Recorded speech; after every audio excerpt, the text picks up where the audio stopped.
예, 그럼 여기서 이재갑 한림대 감염내과 교수와 함께 현재 코로나 상황 보다 자세히 진단해 보겠습니다. 교수님 안녕하십니까? 네, 안녕하세요. 예, 지난주 금요일에도 우리 병상 부족 문제가 굉장히 심각하다 이렇게 말씀을 해주셨는데 이번 주말에 확진자가 1,000명까지 늘지 않았습니까? 네, 예. 그러니까 현장에서 느끼시기에 병상 부족 문제가 더 심각해졌겠죠?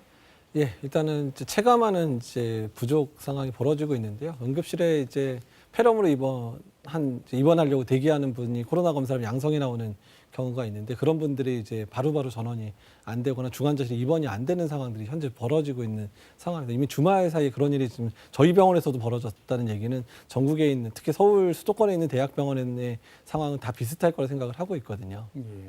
그래서 정부가 오늘 다음 달 초까지 병상 10,000개를 추가 확보하겠다고 밝혔는데요. 근데 이 정도면 충분한 건지 또 지금 가장 필요한 게 그 중환자 병상 아닙니까?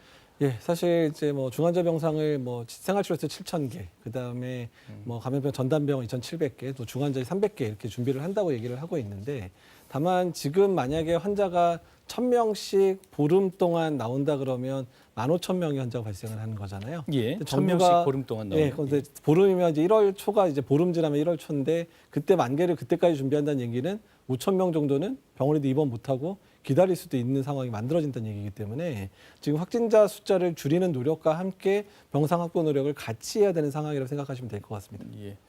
그런데 이 중환자 병상 관련해서 민간 종합병원의 병상을 동원해야 된다 이런 얘기가 계속 나오고 있어요. 근데 공공병원이 포화 상태인 만큼 이 민간병원 도움이 불가피한 상황 아닙니까? 네, 맞습니다. 사실 우리나라가 민간병원의 병상이 거의 90%를 차지하고 있고요. 예. 공공병원이 10%인데 지금 10%가 전체 코로나 환자의 한 7, 80%를 보고 있는 상황들이거든요. 그러니까 공공병원 더 이상 확대할 수도 없는 상황이니까 민간병원들의 병동들이나 중환자실의 일부를 차출해서 거기 환자를 입원시켜야 현재 환자 폭증 상황을 어느 정도 치료를 하고 특히 중환자 치료에 있어서의 민간 병원들의 그런 능력들을 좀 보여줄 때가 됐다고 생각이 듭니다. 예, 아까 좀 전에도 말씀하셨지만 가장 중요한 게 역시 지금 확산세를 꺾는 건데 오늘 다행히 조금 내려갔습니다만 내일 또 어떻게 될지 또 걱정입니다. 사실 주말 특히 일요일과 월요일은 전반적인 검사 수가 줄기 때문에요. 예. 그 확진자 수가 좀 줄 수밖에 없고요. 그러니까 수요일 날 발표되는 그러니까 화요일에 확진자 상황이 현재 실제 상황을 반영을 하는 상황들인데 아마도 지금 상황을 봐서는 수요일이나 목요일 지나가게 되면 또 1,000명 넘는 상황 벌어지지 않을까 이렇게 상당히 좀 우려가 되는 상황입니다. 예, 그런데 이렇게 확진자가 늘어나면서 서울의 경우에 이 고령 확진자의 비율이 늘었고 네. 또 사망 후에 확진 판정받은 사례도 또 2건이 나왔어요. 이건 네. 어떻게 봐야 합니까? 그러니까 그만큼이나 지역사회에 만연돼 있다는 거고요. 특히 고령자 같은 경우는 본인이 감염이 되더라도 증상이 모호하기 때문에 증상이 급격히 악화되는 상황이 아니면 병원에 못 오는 경우들이 꽤 있습니다. 그래서 예. 아마도 확진자가 계속 늘어나는 상황이 되면 이렇게 사후에 확진되는 숫자들이 계속 늘어날 가능성이 높습니다.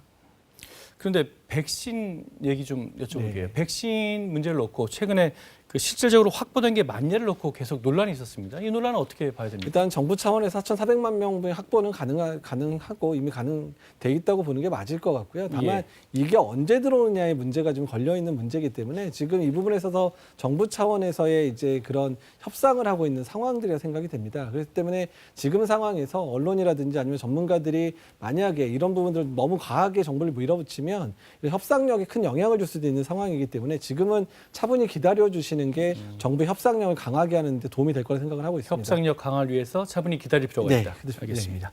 이 정은경 본부장은 또 치료제 개발이 백신보다 더 빠르다 이렇게 밝히기도 했습니다. 지금 이 치료제 개발은 어느 정도 수준까지 왔다고 봐야 됩니까? 그러니까 치료제 중에 제일 기대가 되는 치료제가 항체 치료제인데요. 항체 예. 치료제는 이상이 끝났고 이상 결과가 이번 달 안에만 발표가 될 거고요. 이상 결과가 발표되면 긴급 사용 승인을 받을 겁니다. 그래서 1월부터는 실제로 환자한테 사용이 가능할 거로 예상을 하고 있거든요. 그래서 예. 일단 국내의 백신 자체는 올해 내년 말이나 돼야 되기 때문에 치료제가 국내에서는 먼저 개발이 되고 있다 이렇게 언급을 한 거로 생각이 됩니다. 또 가장 큰 관심사 중에 하나가 거리두기 3단계 격상 문제입니다. 네. 최후의 보루인 만큼 신중해야 한다 이런 입장도 있고요. 또 반면 3단계가 아니라 3단계 알파까지 검토해야 된다 이런 얘기도 있습니다. 어느 쪽? 일단 선제적이어야 된다는데 좀 국민들이 좀 이제 동참을 해주셨으면 좋겠고요. 그러니까 3단계 올리더라도 국민이 동참 안 하면 아무 의미도 없지만 예. 3단계 올림과 동시에 국민들이 더 열심히 지금 상황을 잘 이겨내려고 노력을 해주시고 사회적으로 동참하면 일단 이 위기를 일단은 넘어설 수는 있고 또 그렇게 번시간 동안 의료 체계를 정비할 수 있는 시간을 만들 수 있거든요. 그러니까 예. 겨울 동안 많은 환자가 발생할 거기 때문에 지금의 상황들 잘 통제해서 의료 체계를 정비해서 겨울철에 기나긴 그런 코로나의 승부를 잘 이어갔으면 좋겠습니다. 예, 오늘 말씀 여기까지 듣겠습니다. 감사합니다. 네, 감사합니다.